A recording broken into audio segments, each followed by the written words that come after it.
So we can get started. So welcome everyone to the One World Combinatorics Onward seminar. Our speaker today is Stephen Robertson from Manchester University, and he's going to speak to us about number walls of automatic sequences. Yeah. So please let me know if you can't hear me or if you have any questions, feel free to interrupt at any time. So, yep, I'm going to talk to you today about number walls of automatic sequences. We're going to begin by defining and motivating the number wall. We're then going to define an automatic sequence in 1 and 2 dimensions. I know this is obviously very familiar to most of you, so we will go through this quite quickly. We're then going to look at some examples of how automatic sequences and number walls interact with each other. And then I'm going to briefly describe the methods used to prove the aforementioned examples, and we'll end by discussing a few open problems if we have time. So before I define a number wall, I'd like to quickly motivate why we actually care about them. So the term number wall, to the best of my knowledge, first appeared in John Conway and Richard Guy's 1996 Book of Numbers. Although their building blocks, which are these Toeplitz determinants or Toeplitz matrices, they've been studied a lot longer. Recently, number walls have had something of a resurgence, and they found recent application in areas like Diophantine approximation, discrepancy theory, and dynamics. So whilst I'm not going to be talking about these applications too much today, I do want you to keep in the back of your mind that there are other people out there who care about these things for purposes other than just the fact that they're interesting. But what I'd really like to highlight is the fact that every time we apply number walls to some other area, we actually always rely on their intersection with automatic sequences. So in some sense, what I'm going to be talking about today is of interest to other people in quite a pivotal role. So without further ado, let's actually define a number wall. To do that, we first need to define a Toeplitz matrix. So a matrix is Toeplitz, or a matrix Sij is Toeplitz if Sij is equal to Si plus 1, j plus 1 for all I and j where that's well defined. I personally think it's easier to understand this or to see this with an example. So, in other words, a matrix is Toeplitz if on any given diagonal, every entry is equal. So, of course, you pick any diagonal in this matrix, let's say this one, then every single entry is the same, and that's what it means to be Toeplitz. So, if you give me a sequence S indexed by the natural numbers, and you give me two natural numbers, m and n, such that n is greater than or equal to m, I can define a Toeplitz matrix as follows. Let TSNM be the determinant of the, also be the m plus 1 by m plus 1 matrix, where we start with Sn in the top left, and on the leftmost column, we go down to Sn minus m, and then in the top row, we go across to Sn plus m. And then because we want this matrix to be Toeplitz, we know we fill out all the diagonals by just making them identical to the columns, and that completes the matrix. So, for example, TSN0 would be a 1 by 1 matrix just containing the nth term of our sequence. But TSN3 would be this 4 by 4 matrix, where we've gone from Sn minus 3 all the way up to Sn, all the way across to Sn plus 3, and then we've defined our diagonals by just making them equal to the first entry on the diagonal, and so on. Well, we actually have everything we need now to define a number wall. Indeed, if you give me a sequence S, which is indexed by the natural numbers, and we're saying our sequence S is over some integral domain R, but if you're not happy with integral domains, just think about S being over the integers. Then the number wall of S over R is a two-dimensional sequence where the entry in row M and column N is the determinant of TS and M. Now, there's some other things I'm going to get to in a moment, but this is the main point. The number wall of a sequence is just the determinants of all the possible finite tuplet matrices you can make from that sequence put into an ordered grid, where the further down you go in that grid, the larger the matrix you're taking the determinant of, and the further across you go, the later in your sequence you're building your matrix. Now, of course, we have this matrix T, S, N, M isn't defined when n is less than m. So we actually have that number walls are inherently triangular. That is, the row index has to be greater than, or sorry, the column index has to be greater than or equal to the row index. We also have row minus one is always just comprised of ones, and row minus anything else is always just comprised of zeros. But these are really formalities that will be useful later on. So once again, the main point here is that we are taking all the So, determinants. so Oh, hello? sorry for interrupting No, you, please. but W L and M is right. W L M N is right. Oh, have I mixed up the order? Okay. Throughout this entire talk, n is always the column and m is always the row. It should be mn. So Okay. this one is correct, but it will always be n is column, m is row. But thank you for spotting that. Okay, thank you. Okay. So, and I'm also going to abbreviate the integral domain R if we're working over a finite field. So when we're working over the finite field of cardinality Q, we will abbreviate WRS to just WQS. Throughout this talk, we're nearly always going to be working in finite fields. Okay, so that's the definition, but I want to show you an example. I claimed a moment ago that number walls are defined using infinite sequences, but in reality, you can still define the number wall of a finite sequence, you just get a finite number wall. So we're going to look at a sort of toy example. Here we have a sequence of length 5, and we're working over F5, and we want to find its number wall. Well, the zeroth row is the determinants of the one by one tuplet matrices we can make from our sequence S. Of course, the determinant of a one by one matrix is always just the sequence itself. Oh, sorry, it's always the entry in the number wall. Oh, sorry, the entry in the matrix. So the zeroth row of the number wall is just the sequence itself. I'll repeat that because I sort of fumbled there a bit. The zeroth row of the number wall is always the sequence S that generated it. And then the first row, well, this is the determinant of the 2 by 2 matrices we can make from our sequence, of which there are 3 that are possible. The first one uses the first 3 digits of our sequence here. The second one uses the second 3 digits, and the third one, the third 3 digits. And so these 3 determinants here comprise the second row of our number wall. The first row by index, second by how far we are through the slide. Then row 2 by index is the determinant of the 3 by 3 matrices, of which there's only one possible with a 5-digit sequence. Note we use the entire sequence from bottom left to top right. And so the second row of our number wall by index will contain just one entry. We arrange these determinants as follows, and we get the number wall. Okay, at this point, you're probably wondering why we bothered with that, because that seemed like an exercise in futility, right? That seemed kind of pointless. Well, I claim that the number wall of the sequence inherits information from the sequence that generated it. And indeed, this sequence here is 5 digits long. It doesn't contain any valuable information, and so I would say the number wall also contains no valuable information. So in order to see why number walls are useful, let's look at a slightly larger example. So here we have a larger example. This is a sequence of length 100. And now we have another problem. That is, this is unintelligible, right? This is a literal wall of numbers, which is where the name comes from, and it hurts my head to look at it. So we have one more trick up our sleeve that will turn this into something that we can look at and understand quickly.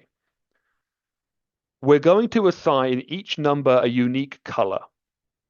So in the following picture, we're going to have zeros be colored in blue and non-zeros be colored in some shade from yellow to dark orange. Throughout this presentation, the colors will change, but it will always be 0 in one color and non-zero entries in some gradient of other colors. So when we color this number wall in, we get the following image. So it looks a bit like a moldy slice of pizza, but the point I want to get across to you is that we can now see a little bit of structure. Namely, the zero regions, which are colored in blue, always appear in square shapes. Of course, we could have 1 by 1 squares for isolated zeros, but we also have slightly larger squares, so like here's a 4 by 4 one. And it turns out that this isn't like a special sequence. This isn't a coincidence. This is a fundamental property of number walls. So a theorem from 2001 by Lunnon states that zero entries in a number wall can only occur within windows, that is, square regions with horizontal and vertical edges. So, okay, we know zero regions only appear in squares. Therefore, we know that the border of those squares is always non-zero, because otherwise you'd have a non-square zero section. Thank you, Christopher. This sequence in the example is just picked completely at random. So I essentially rolled a five-sided dice 100 times to generate it. The point I'm getting across here is that this sequence is not special in any way. This square window property is always true. I'm afraid I don't know what Gauss zoom-in statistics are. I'm sorry about that. Okay, so the border of the windows are always non-zero, and actually it turns out they have a lot of structure, so we're going to give them a name. Namely, the entries surrounding a window are always called the inner frame, and the entries surrounding the inner frame are called the outer frame. So here we have a picture. We have a square of zeros, that would be our window, and then in red we have the outer frame, and in blue we have the inner frame. It turns out the inner frame is actually very structured. This is also a theorem of Lunnon from 2001. For any window in any number wall, the sequence is the inner frame is comprised of 4 geometric sequences. Furthermore, the ratios of these geometric sequences are related by the following elementary equation. Here, L is the side length of your window. So this is really nice, right? Not only do zero regions always appear in squares, but we actually have that those squares are bounded by 4 related geometric sequences. We can exploit this structure to create a series or a triple of recurrence relations that generate the number wall. So I don't want to focus too much on the actual recurrence relations themselves. You're not going to get a lot by just reading them. The main point here is if you give me the first m rows of your number wall, I can generate row m plus 1 without ever having to actually calculate a determinant. That is, if you want, you can just take these recurrence relations to be the definition of the number wall. Or on the flip side, if you really care about the value of Toeplitz determinants, these equations give you a very efficient way to calculate them. So, like I said, I'm not going to go into the equations themselves, but I would like to highlight one special property of them. Namely, entries in number walls are calculated locally.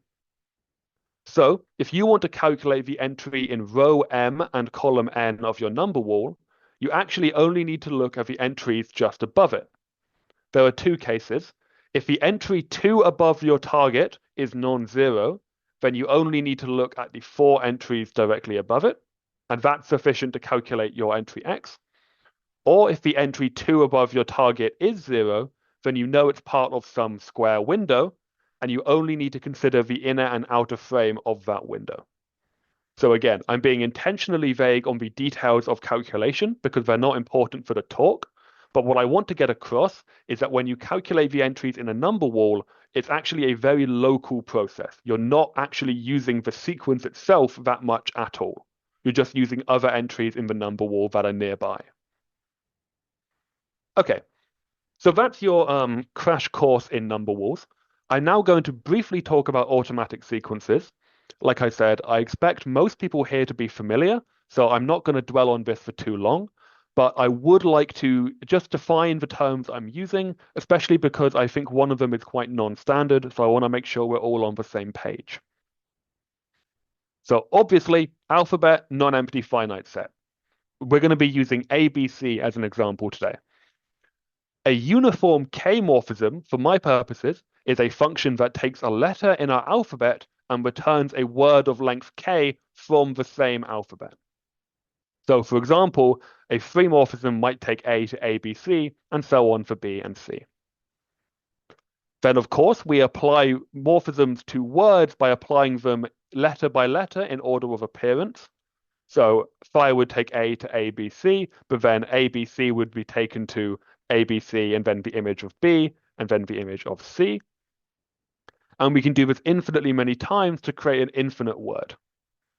And then I would define a decoding as a function that takes a letter from one alphabet sigma and returns a word of length D in a different or potentially different alphabet delta.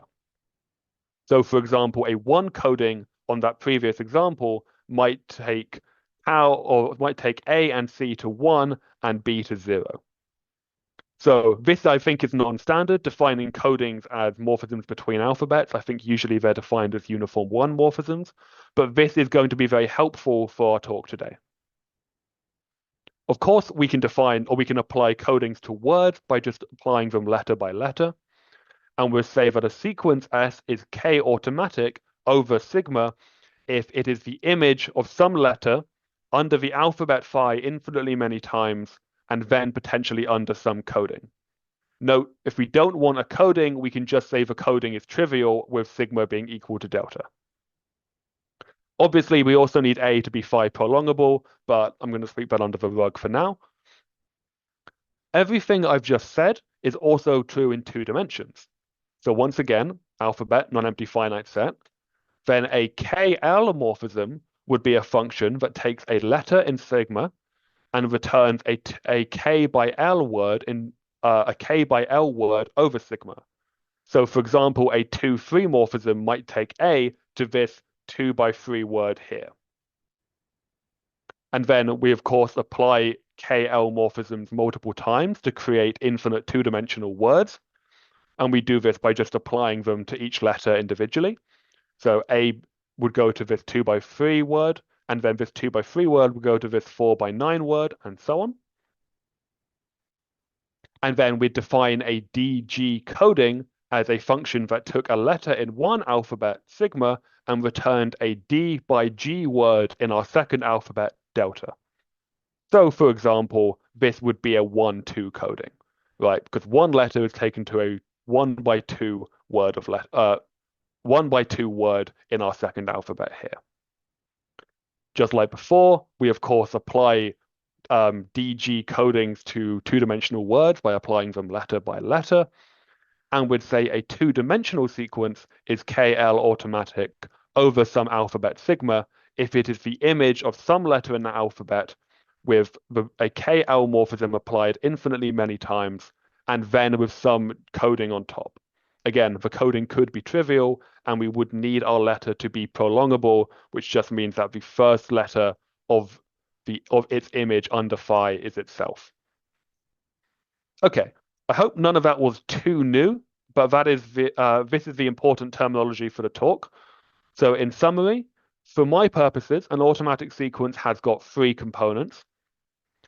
The alphabet, or more accurately, the size of the alphabet, the morphism that's used to generate it, and the coding that's used to take the infinite word over our alphabet and usually return it to some sequence over our integral domain. So the coding is what takes our sequence of letters to some sequence over a finite field, usually. And the big question for today's talk is what can we say about number walls that have been generated by automatic sequences? And so that's the subject of the third part of our talk. But if anyone has any questions, now might be a good time to pause and answer them.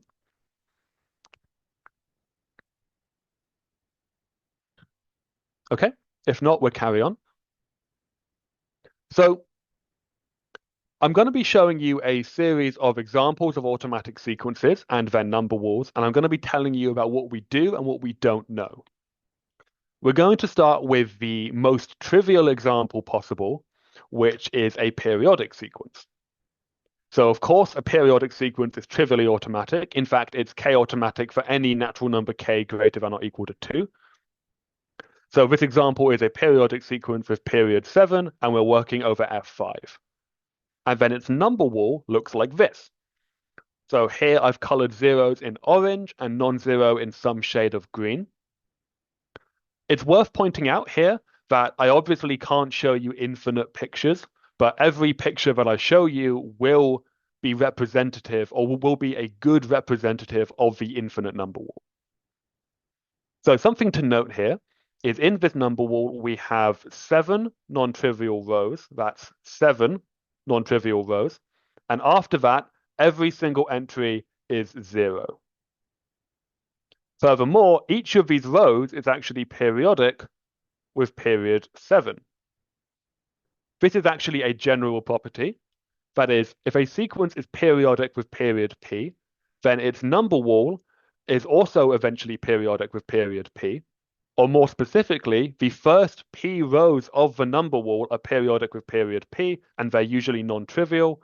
And after that, it's all zeros. This is actually so easy to prove that I'm not going to call it a lemma or a theorem. It really just falls out the definition of Toeplitz determinants. But importantly, this means we can think of number walls as automatic sequences. So, one sec, sorry. So, press the button. There we go. So if we split the number wall up into these sort of parallelogram tiles, then we can actually see that the number wall is 2-2 automatic, where the non-trivial tile goes to a 2x2 square of non-trivial tiles on top and trivial tiles on bottom, and the 0 tile goes to a 2x2 square of 0 tiles. So we can see that this number wall is 2-2 automatic over an alphabet of size 2 under a PP coding, because these have P by P entries in them. So that's good, right? In the most trivial cases, we know that number walls inherit automaticity. Obviously, we didn't have to pick 2 here. We could have picked any natural number k. And I think we can all agree that when we talk about automatic sequences, we're not talking about periodic sequences. So whilst this is a good sign, this is very much the most trivial case. So let's look at something a little bit less trivial. So the next simplest case that I can think of would be the 2 Morse sequence, right? As I'm sure you know, this is defined by 0 goes to 0, 1, and 1 goes to 1, 0. And here we're using the trivial coding that just takes each element to itself. And then the number wall of the 2 Morse sequence over F2 looks like this. So here I've colored zeros in light blue and non-zeros, or 1, in black. And I think we can agree now that this is no longer trivial. And before I tell you what we know about this number wall, I'd like to point out a couple of things that I want you to keep an eye out for in later examples. Namely, I want to point out the fractal-like nature of this number wall. It very much seems like we have a self-similarity or like a sort of self-similarity property here. So for example, this portion has 3 medium windows and a large window arranged like that. And we can see that repeats here, but increased by size by a factor of 2, and also repeats here, and so on. This self-similarity is a telltale sign of automaticity in number walls. If you can see that kind of self-similar effect, that sort of scale factor in there, then you've got a good indication that this thing is generated by some sort of morphism. That's not a theorem, it's more of a rule of thumb. In fact, this number wall is actually known to be automatic. This is a classical result by Alouche, Pierre, Wen, and Wen, where they showed that this number wall is 2-2 automatic. They actually did this by studying the kernel of the number wall that I'm not going to go into here. But crucially, their method doesn't tell you anything about the alphabet size or the morphism or the coding. It just tells you that it is automatic. More recently, Nesherim, Shapira, and Sofer Aronov proved that this number wall was once again 2-2 automatic, but they showed that it had an alphabet of size 15 and that it used a coding that was 5 by 5.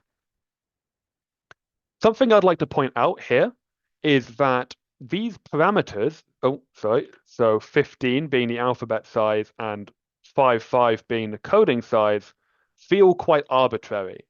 And that's because they are. Something that keeps happening when we try and show that number walls are automatic is we prove that they are, but the parameters are unpredictable. I can't tell you why the alphabet has size 15 or why a 5 coding works. This is still something we don't really understand.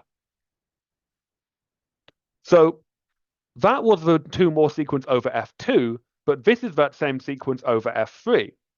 Indeed, it's a binary sequence, so it's defined well over any finite field. So there's no reason to just look at F2. And here we have that same self-similarity, right? This portion here looks a lot like this portion here, but scaled up by a factor of 2, and so on. However, when we're working over F3, we know absolutely nothing about this number wall. Similarly, over F5, we still think it should be automatic. It still looks like it's automatic, but we don't know anything about it. It's harder to prove in these cases, and no one's been able to do it so far. So I'd now like to move on to a different sequence, one which is almost as famous, but slightly more complicated. So we're now working over the alphabet of size 4, so A, B, C, D, and we're defining a 2 morphism that takes A to AB, B to CB, C to AD, D to CD. We're also using a 1 coding that takes A and B to 0 and C and D to 1. And then we're saying that the sequence defined by this alphabet, morphism, and coding is the paper folding sequence. I imagine you've seen it before. Well, the number wall of the paper folding sequence is actually quite well understood. And it actually has a very special property. So this is, sorry, thank you, Christopher. What I mean by the 2 more sequence over F5 is we are interpreting this as a sequence in F5. So example 0, how can we get other digits other than 0 and 1? So obviously the sequence is just 0s and 1s, but then the second row of a number wall, which are the determinants of these Toeplitz matrices, now can be any number in F5. It's not just 0s and 1s anymore. We could have, yeah, cool, glad you understand. Okay. So the number wall of the paper folding sequence has a very special property in that the entry or the 0 windows stay small. That is, here I've colored them in red, and you see that we never get a window bigger than size 3 by 3. It's actually proven by Adessim and Badzian that whenever you're working over a finite field of characteristic 3 mod 4, the windows in the number wall of the paper folding sequence never get larger than 3 by 3. This is a very interesting property for 2 reasons. First of all, it has important applications in Diophantine approximation. I'm not going to get into that here. But secondly, and I think more intriguingly, the paper folding family of sequences are the only sequences we know whose number walls have this property. It would be really interesting to find a completely different sequence that still had a number wall with bounded window size. It seems to be a very unique property. So what do we actually know about this number wall? Well, Adessim, Nesherim, and Lunnon showed that it is 2-2 automatic over an alphabet of size 2353 under a 1313 coding. Where did this number come from? Where did this number come from? The proof is computer assisted, and they just kind of fell out. There's no good way to motivate that. However, something I haven't talked about yet is when you try and prove a number wall is automatic using a computer-assisted method, you have to tell it how you want to define the morphism. And actually, there's a lot of variation in there, which we'll get to more in chapter 4. But myself and Garrett were able to define a different morphism that actually reduced the alphabet size to 390 and reduced the coding to be 8 by 16 instead of 13 by 13. Where did this number come from? Again, I couldn't tell you. It just fell out of the proof. However, our method was efficient enough that we were able to look at the same number wall over a different finite field. So over F7, the same number wall is also 2-2 automatic, though now the alphabet is nearly 1.8 million in size. And then over F11, the alphabet has grown to nearly 70 million in size. So once again, we have no idea how to predict this number here. It just seems to fall out of the proof, but it does seem like this number wall is automatic over many different finite fields. You might have noticed we've skipped a couple of primes. That's because our method relies on the fact that the windows stay small. If they don't stay small, our proof method doesn't work because it's computer assisted, and that's a property we require. And over F5, the number wall looks like this. And obviously the windows here are not staying small. We can see that just intuitively, and therefore our method fails. And indeed, whilst we can't prove they grow unendingly, it very much seems like they do, because once again, we have that scale factor of that self-similarity property. So here I've just colored in a bunch of windows, and each colored section is roughly 2 times the size of the previous one, but in the same formation. The point is we have that self-similarity property, but here we don't know anything about about if a number wall is or is not automatic, because our methods don't work. Over F2, it's even worse. The windows are, I think, quite clearly growing. We have a very clear fractal-like property, but once again, we don't know how to prove this is automatic. So it's a very new field, this sort of trying to prove numbers are automatic. We don't have a lot of methods. I'd like to give one more example. This is a slightly more complicated one again. So this is given by the p-Cantor sequence, which is a generalization of the classical Cantor sequence. So to define it, let p be an odd prime, and let p2 be shorthand for p minus 1 over 2. Then we're going to let our alphabet be 0 to p minus 1.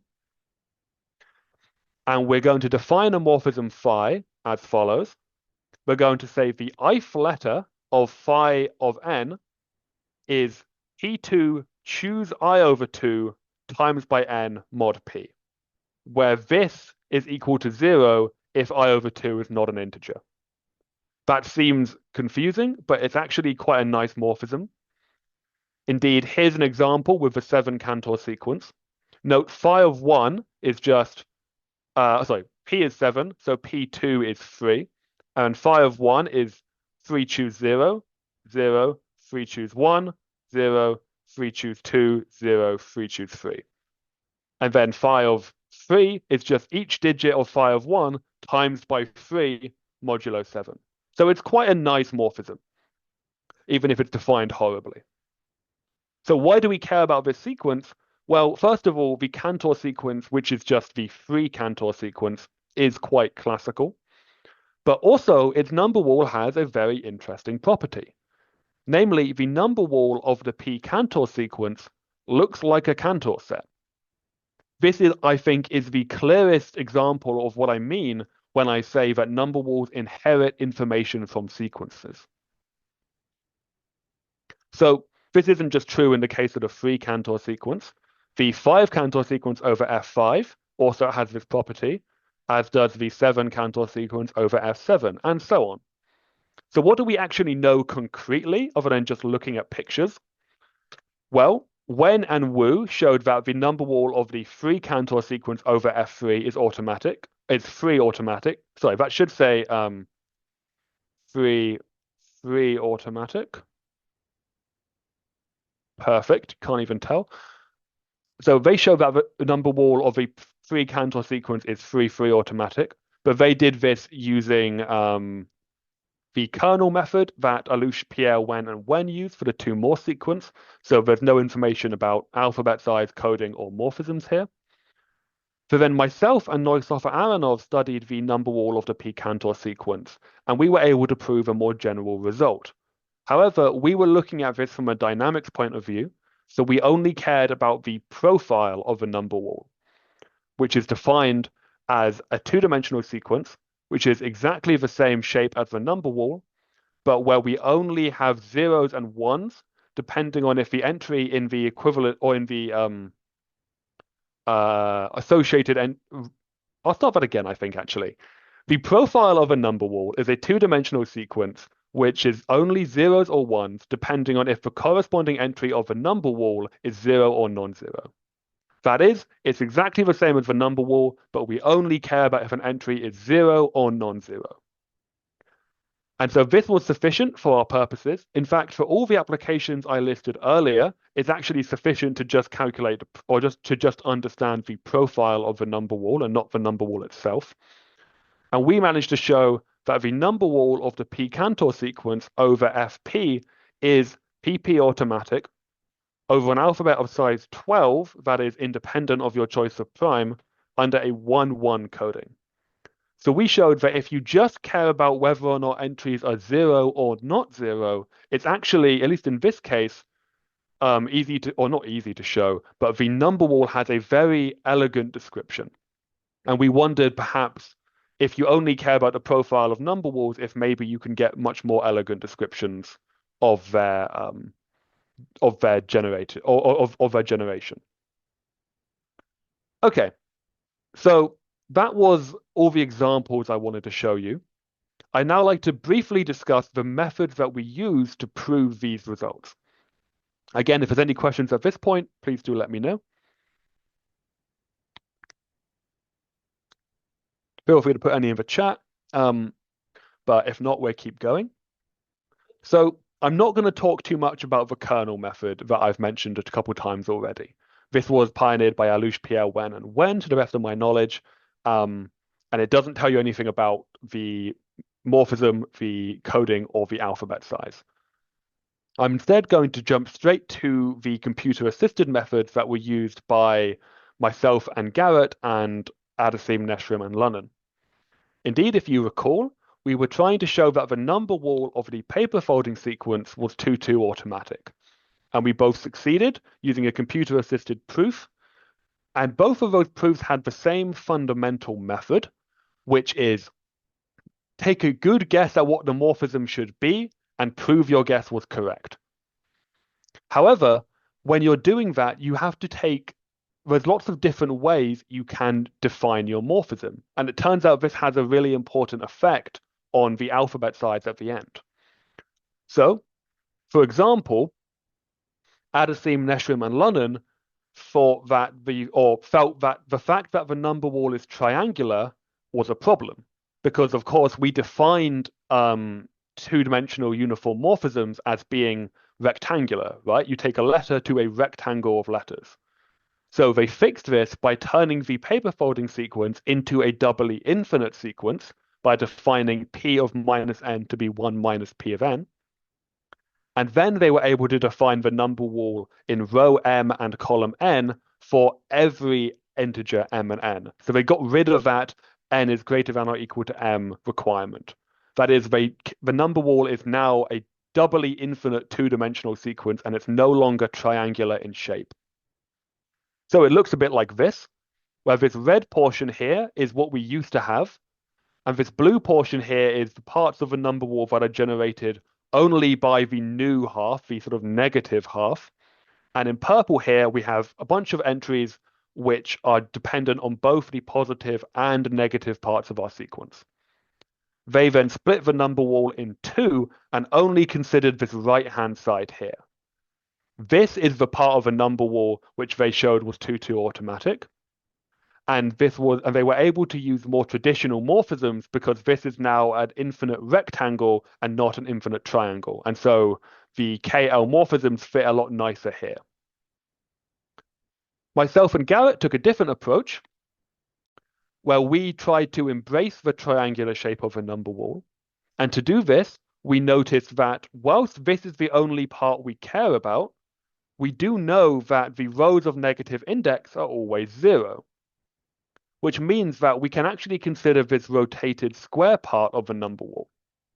And then if we cover this in rotated square tiles, we actually have a very nice tiling of a number wall that doesn't contain a large quantity of redundant information down here. And so we defined a morphism of the following form, which would take rotated square tiles to larger rotated square tiles. And this, it turns out, was a very efficient way to tile number walls, and is perhaps a more natural way to think about morphisms on number walls. This is what allowed us to get, or this was the key difference between our methods and what allowed us to get more efficient tilings of number walls. So that's all I wanted to say on the computer-assisted side of things. What about more theoretical results, or purely theoretical results? Well, the number wall of the P-Cantor sequence, for example, was understood from a purely theoretical point of view. And to briefly describe the method used, I'd like to first remind you of the structure of the first rows of the number wall. So just like we've seen already, we have that row 0 of the number wall is always the sequence that generates it. Row -1 is always ones, and row minus anything else is always zeros. So the first 3 rows of our number walls always look like this. However, you can think of the rows of negative index as being an infinite window, right? This is all 0. And then this sequence here, row -1, can be thought of as the inner frame. And we know from our theorem earlier that the inner frame of windows are always geometric sequences. So this motivates the following generalization of a number wall. That is, let K now be a field, so we're no longer working over an integral domain, and let R and A be non-zero elements of our field. Then we can define the RA number wall exactly like we defined the number wall. However, row -I is now 0 for I greater than 1. Row -1 is now the geometric sequence A times R to the n. So the entry in row -1 and column n is A times R to the n. And row 0 is once again just your sequence. So the first 3 rows of an AR number wall look like this. We have all zeros, then we have the geometric sequence A times R to the n here, and then of course we have our sequence here, just like before. And we'd calculate every other row by using those recurrence relations we saw earlier. So no longer think about them as determinants, now we're just using those recurrence relations. So why did I do this? Well, it turns out this is actually quite useful. And to show why, I'd like to show you I'd like to take another look at the structure of a window in a number wall. So, sorry, I'm forgetting my own slides. Something that's worth pointing out here is that the entries in an RA number wall are related to the entries in a number wall quite easily, or quite simply. So, in particular, RA number walls and number walls have the same profile. The zeros are in the same places and non-zeros are in the same places. Okay, back to what I was saying. Let's look at the structure of a window again from the point of view of RA number walls. So, just as a reminder, we have a square of zeros as our window, and then we have our inner and outer frames. But if we consider the triangular portions on the outside of each side of a window, and we take those triangular portions and rotate them, then it turns out each of these triangular portions is themselves an RA number wall generated by the inner frame and the outer frame. In other words, every single window in every single number wall is bounded by is surrounded by 4 smaller number walls. This is a really helpful property when trying to prove something like self-similarity or automaticity. As an example of this, so we have the following number wall of the pagoda sequence, which the definition is here, but it's not really important. And we're going to look at this window here. Let's zoom in, and let's remove the window and just look at its triangular portions. Then taking those triangular portions and rotating them, we not only have 4 number walls, we actually have 4 copies of the same number wall but smaller. That is, this number wall has a very tangible property of self-similarity, right? And we can use this property to prove automaticity in some select examples. So let's look at the 2 Morse sequence and let capital T of n be the first 2 to the n digits of the 2 Morse sequence. Then, we've seen this before, this is what the number wall looks like, but we can actually partition it into a few smaller sections. So if we split it up like this, then this portion here is actually the number wall of the first 2 to the 9 digits, as is this portion, and then we have a large window, and bounding that window on each side, we have the number wall of the first 2 to the 8 digits. And this is actually a corollary of a theorem from Sofer Aharonov, Nesherim, and Shapira, but this is then one way you could prove automaticity, because you're basically handed the morphism. Obviously, you have to do some work, but just this property alone in this case is enough to prove automaticity. But this does rely on your number wall being easily partitioned into windows and triangular regions on the outside of windows. So what can we say about general number walls of automatic sequences? Well, we're going to use the 2 Morse sequence as another example. And I'd like to point out the following fairly elementary fact, that codings are not unique. So of course we can define the 2 Morse code sequence like this with the coding tau naught that takes A to 0 and B to 1, but we just as well could have taken any coding of the form A goes to tau naught of phi to the n A and B goes to tau naught of phi to the n B. For example, tau 1 would be the coding that takes A to 0, 1 and B to 1, 0, and tau 2 would be the coding that takes A to 0, 1, 1, 0, and so on. This is relevant because if we look at the number wall of, for example, the 2 Morse sequence, but this would apply to any automatic sequence, we can recolor the 0th row in terms of the coding that generates it. So for example, we'd recolor this in terms of tau 1. So the light blue is the image of tau 1 of A, and the dark blue is the image of tau 1 of B.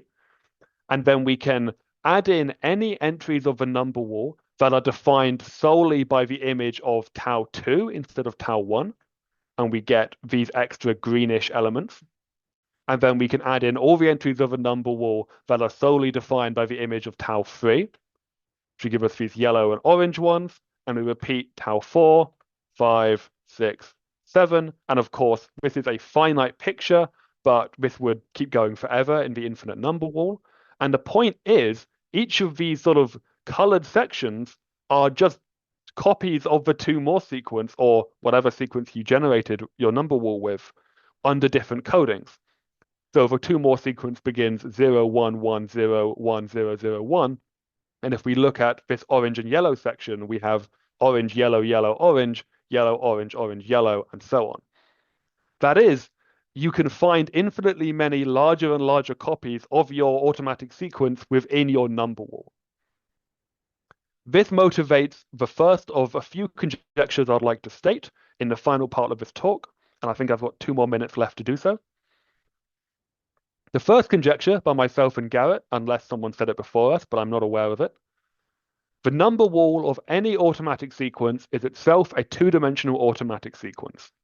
We've seen lots of examples of this, and indeed I was a bit hasty, but I think that last slide somewhat motivated the conjecture itself.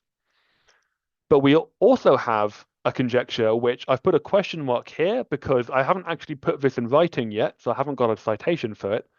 But the number wall of an integer sequence, which is defined over a finite set of integers, could be a regular sequence. If you don't know what a regular sequence is, it's a generalization of automatic sequences to infinite alphabets. But this conjecture would imply the first conjecture. So this is why I think this could be the case. This could be quite a natural conjecture. We also have another conjecture that states that the number wall of any binary sequence over F2 has unbounded window size. That is, when you work over F2, you cannot stop windows growing. That would have important ramifications in Diophantine approximation that I'm not going to get into here. And we have one final conjecture I'd like to talk about, which is of Shalit, from, I think, roughly the 2000s, but I don't actually know when it first appeared. Maybe Shalit can tell me. but there exists some finite set of integers and a sequence S over that finite set such that the number wall of that sequence has no zero entries. That is a window-free integer number wall over a finite set of integers. This is something that would be very interesting, but I believe it actually Jeff has a potential example, but proving it has proved to be quite difficult. And that's everything I wanted to talk about. I'll leave you with the number wall of the three Cantor sequence over F2 to kind of illustrate that first conjecture and how it sort of still looks automatic. But thank you for listening. I know we got a little bit rushed towards the end, but I hope you got something out of it. Great. Thank you so much, Stephen. You're welcome. Does anyone have any questions? Hajime. Thank you for a nice talk. So You're welcome. I have a question in the case where the sequence is a Sturmian sequence. Okay. Is there some conjecture? Not that I'm aware of, though it's been on my to-do list to think about number walls of Sturmian sequences, because you can easily think about windows and number walls in terms of linear complexity. And obviously that relates strongly to Sturmian sequences, well, by the definition of Sturmian. So I definitely think there's something interesting going on there, but I'm not aware of any conjectures. Thank you. Are there other questions? Oh, there's one in the chat. Should play well with automaticity. Are these proofs used in certain cases to extend automaticity of sequences into their number walls? Yes. So this, I believe, is the general method used by Alouche Pierre, Wen and Wen and Wu in 2014. This is their general method of proving that the number wall is automatic. They do so by looking at the determinant of the entry in row 2 to the n, column 2 to the n, and then they can relate that back to a previous determinant using this Laplace expansion. So yeah, that's a very natural way of doing it, but it struggles when you work over different finite fields, because sometimes it's very natural to work, for example, over F2 with the 2 more sequence, but trying to work over F3 doesn't seem to work quite as nicely. Is this 2 to the n related to the finite field F2? No, it's related to the fact that the 2 more sequence is too automatic. So generally, if you're working with, it depends. If there's not been enough cases where this has been done to immediately tell you where this is coming from, I think it's coming from the fact that you want to show a number wall is too automatic. But the finite field itself does play a crucial role, because a lot of things cancel out over certain finite fields and they don't over others. You're welcome. Are there other questions? So how are you finding the morphisms, these huge morphisms? So the very naive algorithm is we essentially look at a huge portion of the number wall, and we look at what we think the morphism should be like, and we just see if it works. Now, there's much more clever techniques I can go into, but that's the general idea. We take a very good educated guess by looking at large portions of a number wall, and then we confirm that our guess was in fact correct. I won't go into the specifics of how we make that guess, other than just saying, yeah, we look at a large portion and work out what the morphism would have to be if it were automatic. But this is why there's so much freedom in how you define your morphism, because there might be more than one correct answer, so to speak.